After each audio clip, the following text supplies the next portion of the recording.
أعوذ بالله من الشيطان الرجيم بسم الله الرحمن الرحيم نحمده ونصلي على رسول الكريم. Since the last 2 weeks we are discussing basically the ayat, a segment of the ayat of the Quran, which says Allama al-Adama asma'a kullaha, and we are discussing the epistemology or the nature of knowledge given in this segment of the ayat, Allama al-Adama asma'a kullaha. And we had discussed during the last 2 lectures, basically the philosophy, some of the philosophy, not all, epistemology, that is the theory of knowledge. And then now we have reached the stage where today we will discuss it from the ayat itself, that is Allama al-Adama asma'a kullaha. But before that, we have to understand what is ism. Grammatically, it tells about the noun, about something, about some place. This is the grammatical explanation, what is ism. But not only lexically, but philologically and philosophically, in Arabic, what ism means. Ism is a component of knowledge. It gives an idea, it gives knowledge about something. And when we use it in the context of Arabic of Quran, and particularly in this ayat, it means a compact, composed, complete, relevant package of knowledge or packet of knowledge about some person, some place, or something. This is it is just not the name. Name is one of the meanings, but it is not just the name that Allah told the names. Or it is a container. It is the container of knowledge about person, place, or thing. Grammatically, we simply say that it tells about person, place, or thing. But what it tells, it gives knowledge. It contains knowledge. It is a component of the speech, of any expression, any narration. That component provides us this knowledge. Now, this we will now discuss slightly more so that we understand that what is the meaning of Asma'ul or Ism in this Asma'ul Husna. But more important is the Kullan, Kulliyatan, Kullan, and the Ha, that we'll separately discuss. Generally, proper name is used for person, place, or entity, and it carries knowledge about it, about itself, in a proper noun. For example, this is just an example that, for example, when you say that Ibrahim is a name, Ism, it is Ism, but it is a proper noun, but it is just a name, that Ibrahim. But we see that in Quran, every word, even name, Musa, Muhammad, Ibrahim, they contain meaning. There is meaning in that. So what is that? That I'll try to explain. And I sometimes refer to some terminology, which last time I felt that it was considered as if it is just a terminology, but no, there is a great research behind that, great work behind that. And I'll take you to the other titles. I just show you the title. I'll switch over to another slide. For example, Ibrahim is the Arabic form of Abraham from Hebrew, and it means father of many. And Ibrahim is the father of the family at that time. He was the patriarch. If I can translate it in one word, he means the patriarch. And he is called patriarch in Bible in the history that Ibrahim is the patriarch means that is in fact the translation of his name, Ism, father of many. Yahya is a name. Musa is a name who belonged to water. He was put into water. Muhammad, who is the praised one.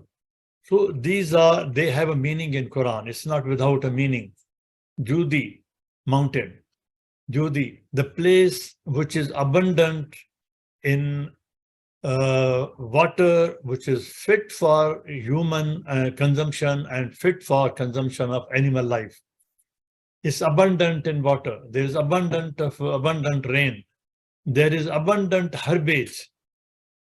It is conducive to the living environment, provides a living environment. All these meanings are included in the word Judi, that the ark of Noah alayhi salam, it went and it rested at Judi. So these names in the Quran, they have meanings.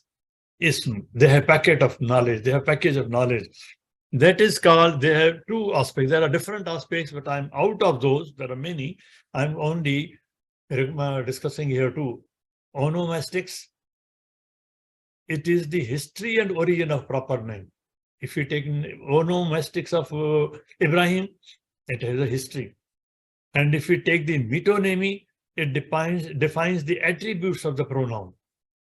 Even when a pronoun is used, the pronoun refers to the attributes.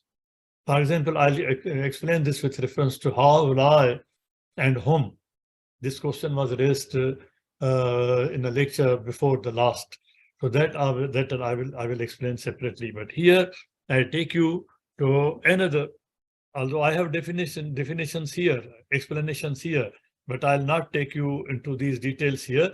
I'm now switching over to another slide where I will just show you these, only one or two books. So for example,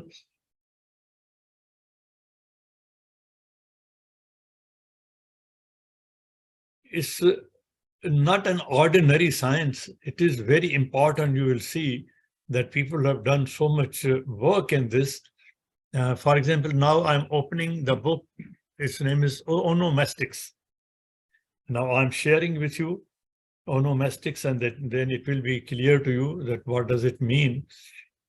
Onomastics, I'm sharing this just to show you that it is not just a simple terminology taken from one word of dictionary that onomastics means this. No, there's a lot of work done on this, research done on this.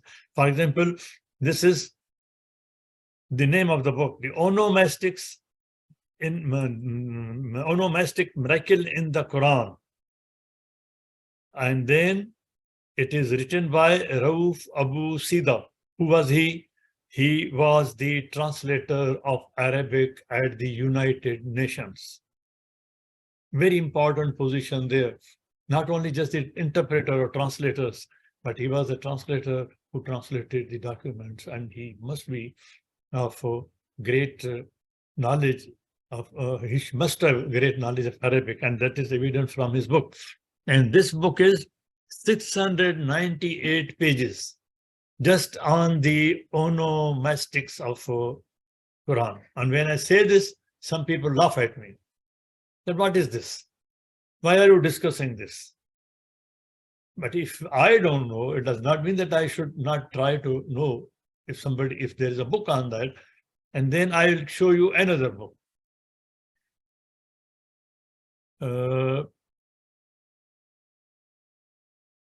Very important book. Now this is metonymy.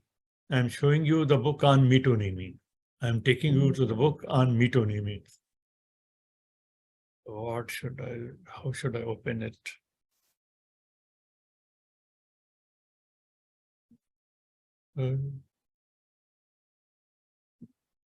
I hope I opened it.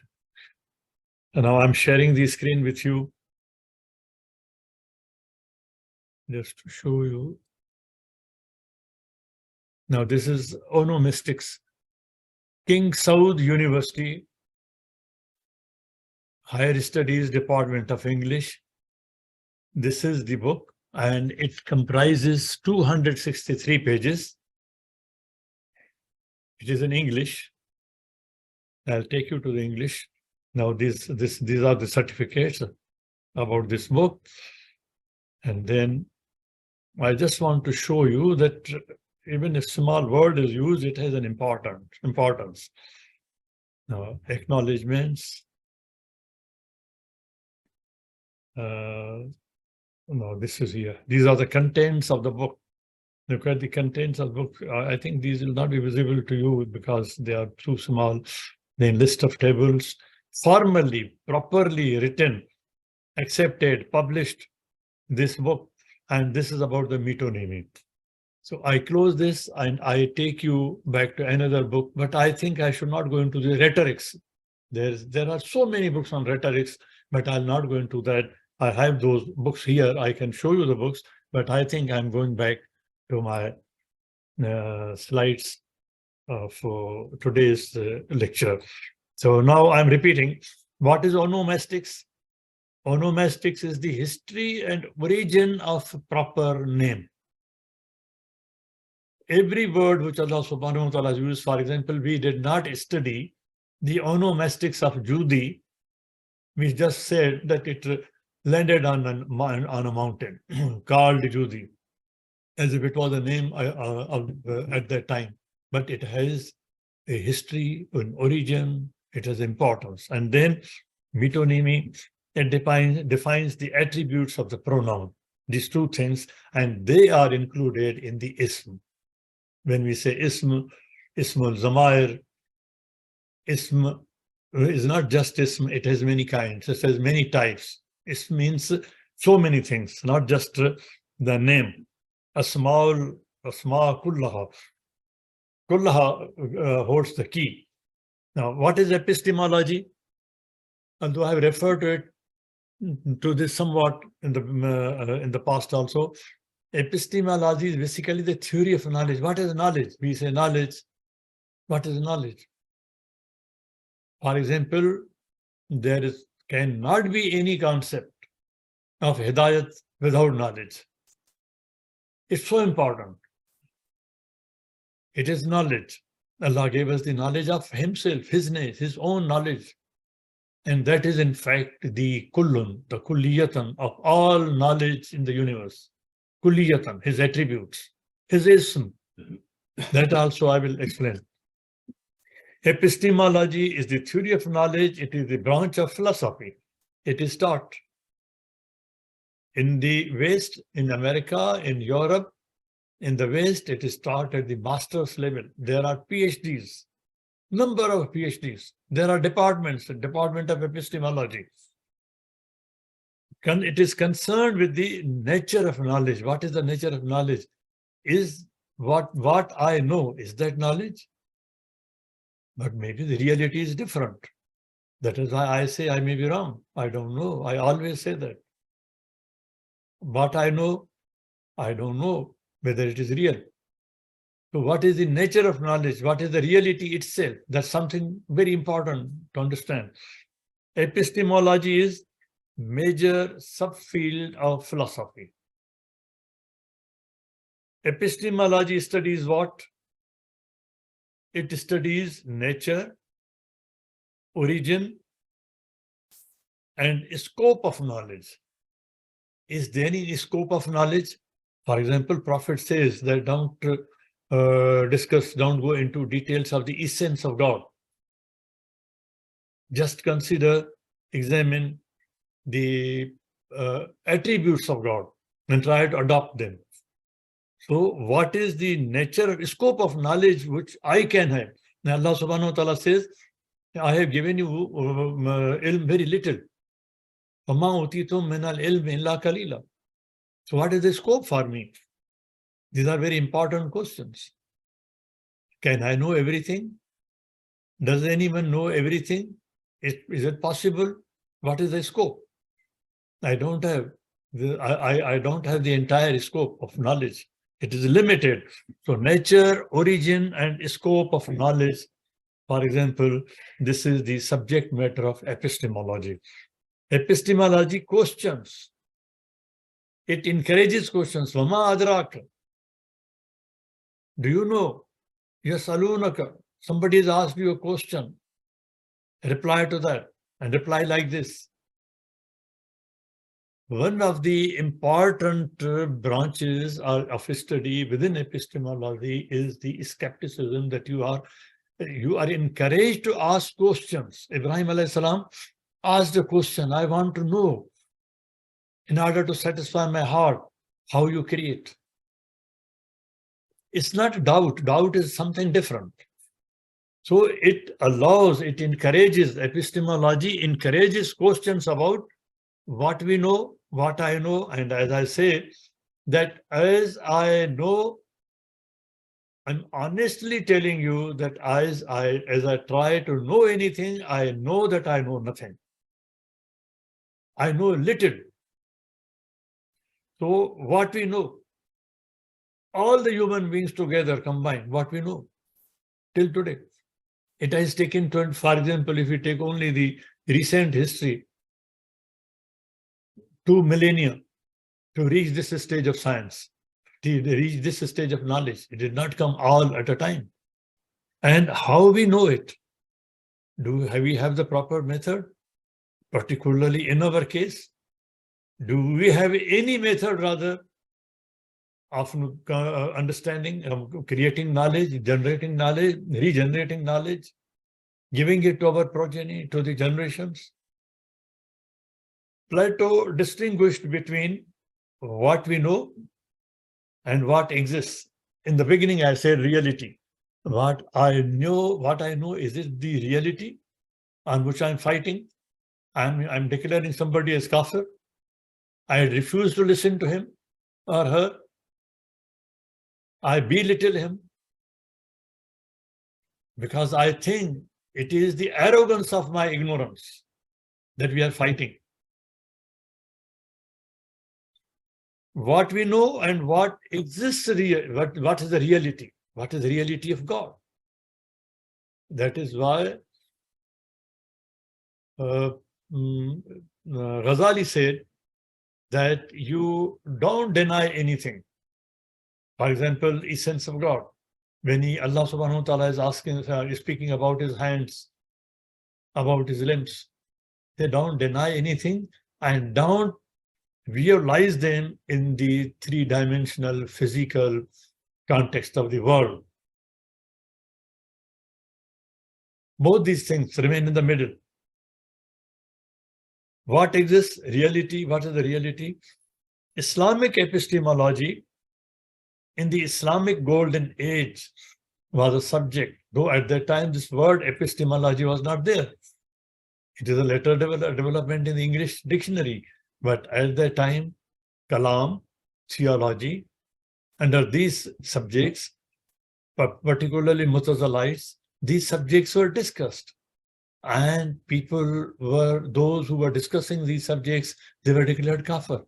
Today, we are praising Ibn Sina, Al-Razi, Al-Kindi, Ibn Rushd, and so many others, Abu Hanifa. But what we did to them? These are only a couple of names out of thousands of names in Islamic world who contributed to science. But what we did to them, we are suffering because of that. We did not anything bad to them, we did bad to the knowledge. Ibn Sina's library was burnt. At that time, people didn't listen to him. They didn't talk to him. They declared him kafir. They did not want to talk to him. Today we say that he was a great scholar. Today, anybody, if he brings a new idea, which is not from any past imam or a scholar, he is declared kafir. He is despised. He is rejected. He is belittled, disgraced. At that time, these people were flogged. These people were jailed. These people were chained. These people were killed. Al-Razi was blinded. We have done that. Ibn Rushd, according to, in Spain, there was better situation than other parts of the world, in Muslim world. He was tied to the pillar in the masjid, and people were asked to spit on him because of his ideas, that he's saying something new, which is different. And the arrogant mullahs of that time, they did not want to listen to him. And today we say Ibn Rushd is one of our greatest scholars, Ibn Sina is our greatest scholar, but as long as they lived for centuries, we didn't, all of them, these are examples, what we did to them, we tortured them, Ilkindi, killed them. Take these examples. Now, Islamic epistemology in Islamic golden age was booming before the age of enlightenment in Europe. Enlightenment started from there. Basic foundational science started there. Instrumentation started there. Observation of the universe started there. Greeks had stopped at conjecture. It was just philosophy. It did not depend on observation and experimentation, which Quran brought. Muslims provided this, but all stopped there because we killed those scholars. We rejected. I'm one of the great admirers of Ghazali, but wherever there is criticism, one has to say. One decision of a leader may take the nation high. One decision of the leader may doom the nation, the people. Without Ghazali's modern theory of jurisprudence, we cannot make any progress in modern Muslim world in jurisprudence. He is so important in jurisprudence. Modern theory of jurisprudence of Ghazali. After those four great imams, which we consider after that. But the decision which he took about mathematics and philosophy,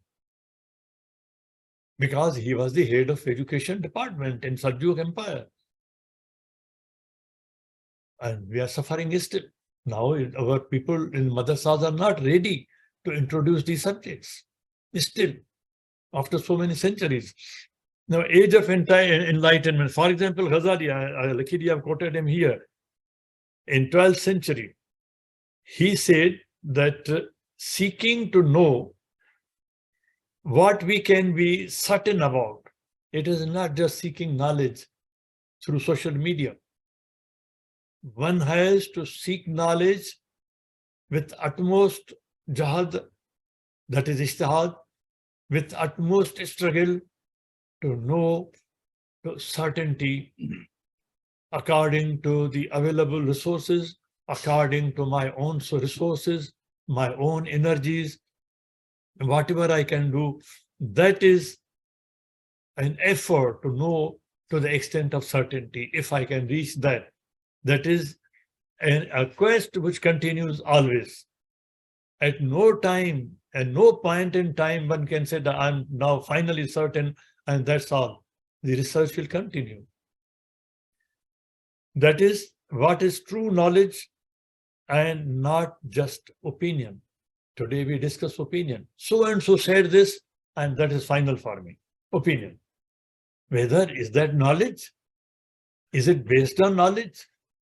But the main question is that the certain knowledge which cannot be questioned? That is just an opinion. And we are declaring people kafir on the basis of opinion of somebody. What is fatwa? We have created hundreds of thousands, I'm not repeating, hundreds of thousands of Darul Ifta in Muslim world. Every day, fatwa being issued, and all contradictory. We don't need this department like this. Go to Quran, read yourself, try to understand yourself. Where you don't understand, discuss with the scholar. But try to understand yourself. Don't get close-ended answers. This is halal, this is haram, that's all. Epistemology generally revolves around philosophical analysis. Kullan, what is Kullan in this small husma that holds the key in this segment of the ayah? If we don't understand Kullan and ha pronoun, which refers to what? If we don't understand the kulliyatan of the ism, then we'll not be able to understand the package of knowledge which is given in the ism, in the Asma'ul Husna even. Then this is the philosophical analysis of nature of knowledge, conditions necessary. This is one of the necessary conditions for belief. Today, why our belief is so weak today? Iman, belief.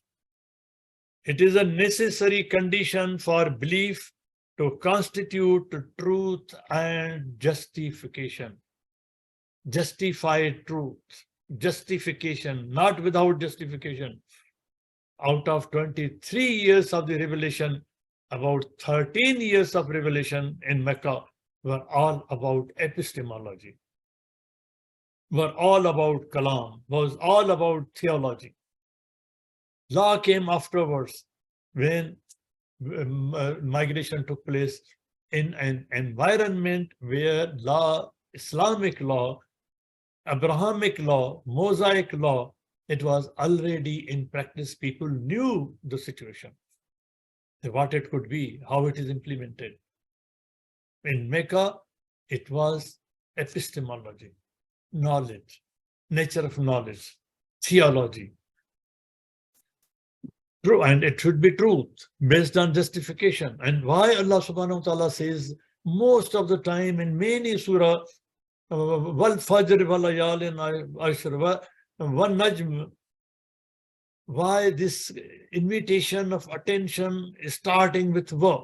Consider, examine, analyze, go deeper into it, critically think, so that you know the truth, come closer to the truth.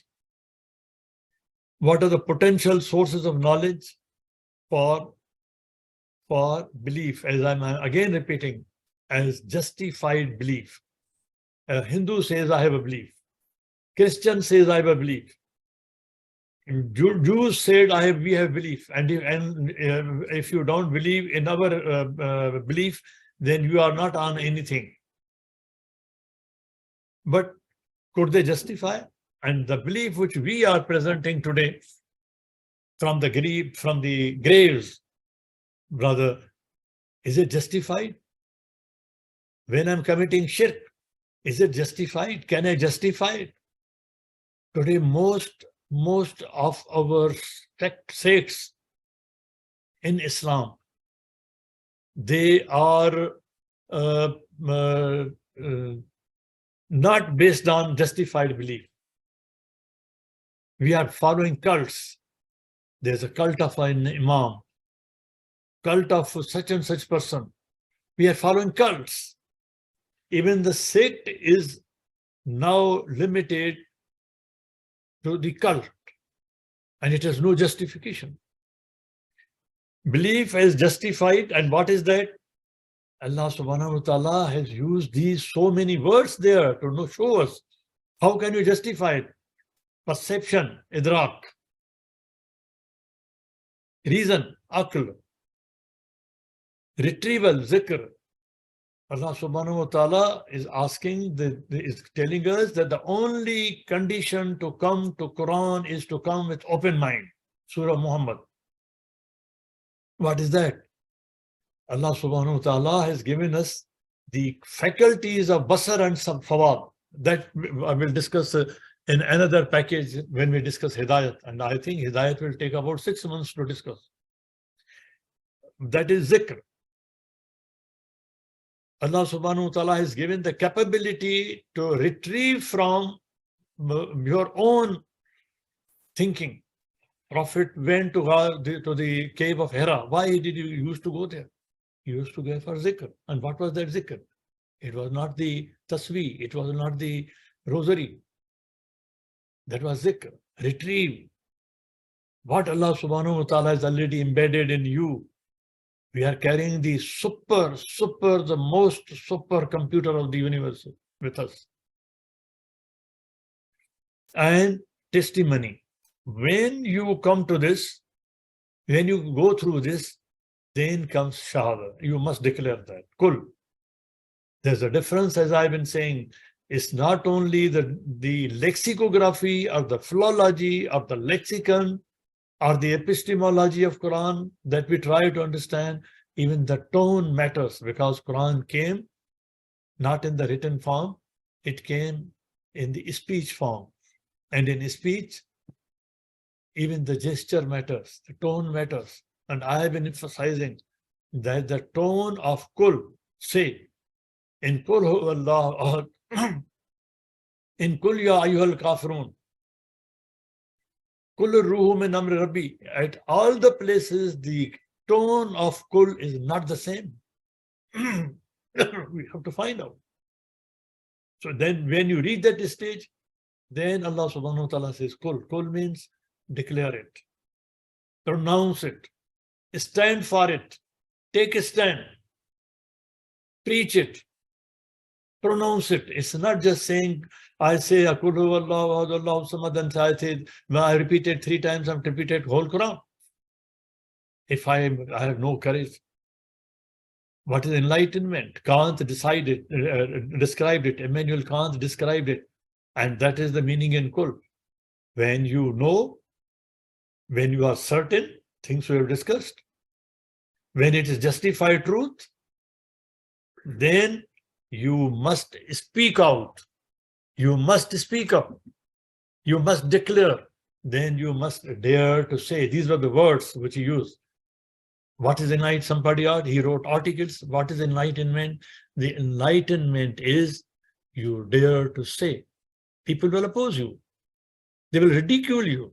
They will belittle you because you are challenging their comfort zone where they have the leadership.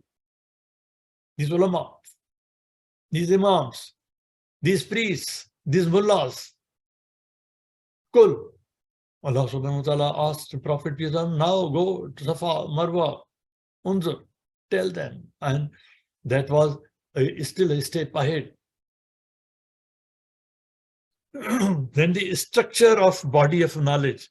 I hope we have some time still. Yes. Yeah. What is the structure of body of knowledge?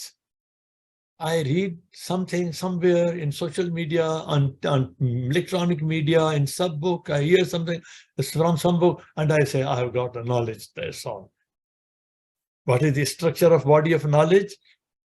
Basically, as I said, the starting point is the justified belief, that is Iman. I give an example. I've been giving an example. I'm repeating many times. That is the worldview. Iman is worldview. What you believe. Who has created this? Who is running this? Who is maintaining this? This is Iman. This is belief. This has to be justified.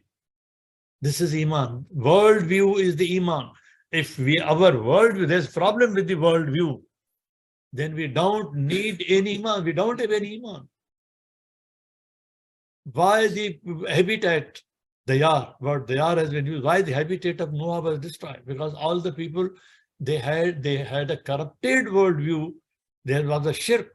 There is someone who created, there is someone who is running, there is someone who is giving me the children, there is someone who is giving me rizq, there is someone who is giving me son, there is someone who is giving me daughter. This is all shirk. This is corrupted worldview. This is not the worldview, basically. So what is worldview? Amantu billah wa malaikatihi wa kutubihi wa rusulihi wal yawmil akhir. That's all. You cannot add anything to it. You cannot subtract anything from it. Jibreel attested it. Hadith Jibreel.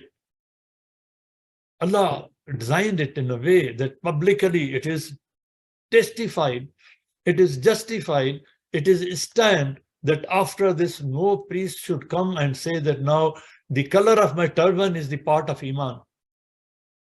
Color of my garment is a part of Iman.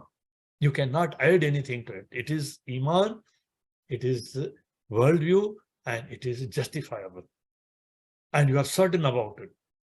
And when you are certain, you must say, Kol, say. And then philosophical skepticism, not doubt. There's a difference. So what is that? This is part of epistemology. This is third element which we are discussing. Philosophical skepticism is sawal. Quran uses the word sawal, inquiry. Allah subhanahu wa ta'ala himself telling, the sawal silent. Somebody, when he's asking Allah, making a question, making a request, making a dua, and in discussion, somebody is making a sawal. Musa alayhi salam was making sawal after sawal. It is not that he had doubt. Ibrahim alayhi salam was making sawal. And Allah subhanahu wa ta'ala gave prophethood to Ibrahim alayhi salam, gave prophethood to Musa alayhi salam, the people who were asking, making sawal. Which questions, which means inquires, which questions? Ibrahim alayhi salam questioned. How you create? Questions possibility of knowledge. Is there any science behind it that you create? Is there any science behind the sun and the moon to set and come on time? Possibility of knowledge. Is it based on knowledge? Or just is something which has happened without any reason, without any science, without any knowledge? That poses threat to ordinary claims of knowledge, ignorant people. It poses threat to their knowledge. They'll oppose you. Why Imam Abu Hanifa was opposed? Why Shafi'i was opposed? Why all these scientists, which some of them I mentioned? Why Bruno was burnt alive? Why Servetus was burnt alive on the heap of his books? In the world which we call today civilized world, in Geneva and the city council, they gave him the punishment. He wrote against Trinity. He wrote a book against the Trinity. And Servetus was burnt alive on the heap of his book. He was a great scholar. On the heap of his own books in Geneva, council burnt him along with his books. Look at Galileo, Newton. In their life, they were not respected. They were all humiliated. It was after their death, after many years, that people, when they went through their writings and their ideas, and how to refute Hujjat. There is a methodology in skepticism. It is not just doubt. There's a methodology. You raise a question, and there is a methodology of argument. It is a science. Skepticism is part of philosophy, and one has to understand it's not just doubting everything. And then epistemology of Asma'ul Husna.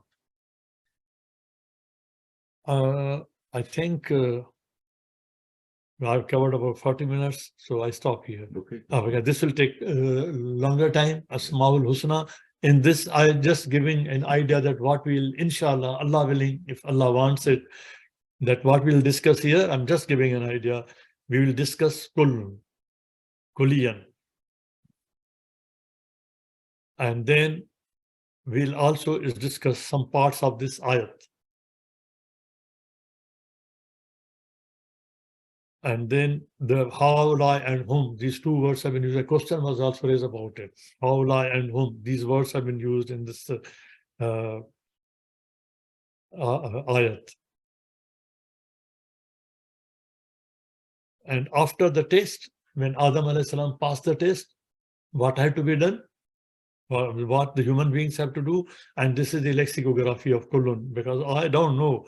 I only try to collect things and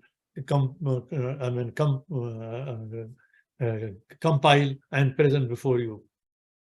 I don't have a factory to manufacture myself. I just buy and place before you, sell before you.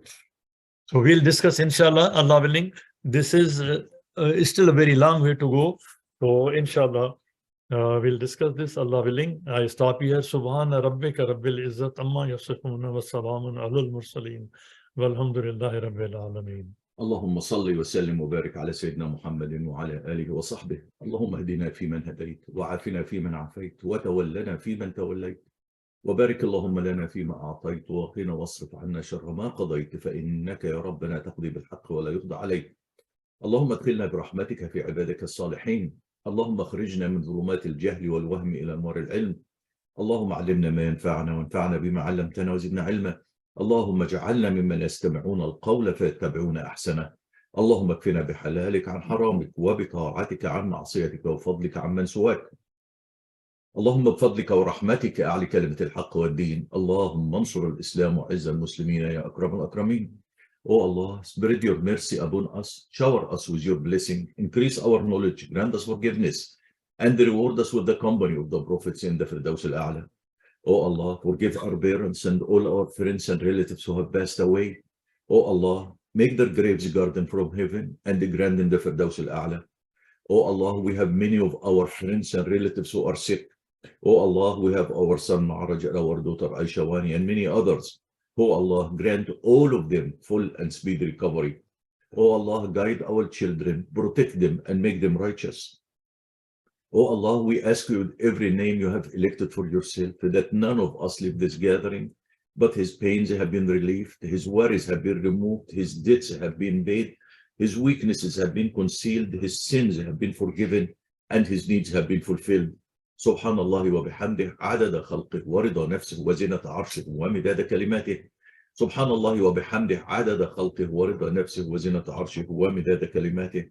سبحان الله وبحمده عدد خلقه ورضا نفسه وزنة عرشه ومداد كلماته. والعصر إن الإنسان لفي خسر إلا الذين آمنوا وعملوا الصالحات وتواصوا بالحق وتواصوا بالصبر.